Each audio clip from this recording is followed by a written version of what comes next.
수면 문제에는 두 가지가 있을 수 있습니다. 하나는 인면,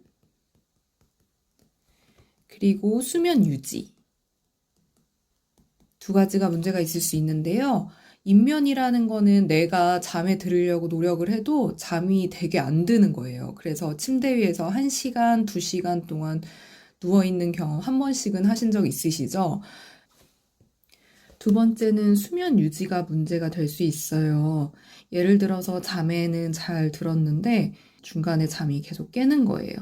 그래서 이 두 가지를 먼저 구분을 해서 보시는 게 좋고, 보통 졸피뎀을 사용하는 경우에는 이제 인면이 문제가 될 경우입니다. 성분명은 졸피뎀이고 스틸록스 많이 들어보셨죠? 졸피신, 졸피람, 졸피드 이렇게 많은 이름으로 상품명으로 불리고 있습니다.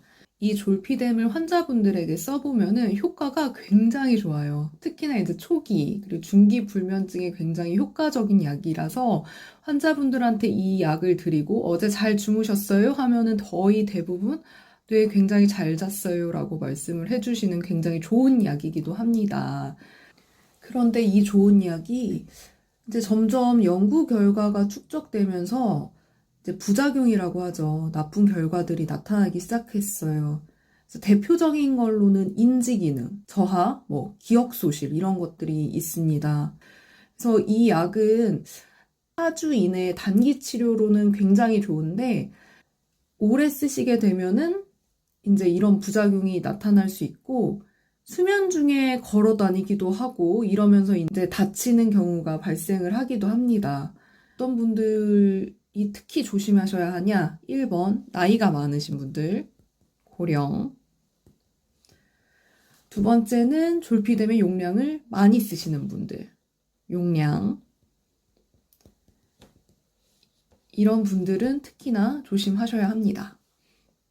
이 약을 더 오래 쓰시면 1번 효과가 떨어집니다.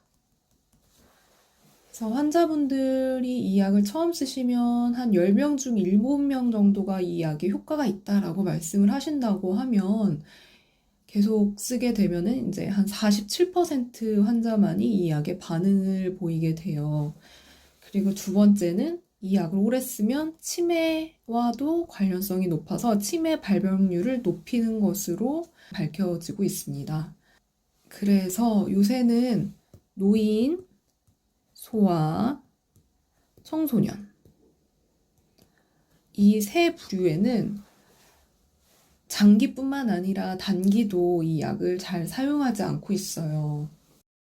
그런데 사실상 노인분들을 포함해서 많은 불면장애 환자분들이 이 약을 쓰고 있어요. 왜냐하면 이 약을 대체할 만한 그런 효과적인 약도 없거니와 오랫동안 복용하던 수면제를 중단을 하는 거는 쉬운 일은 아니잖아요.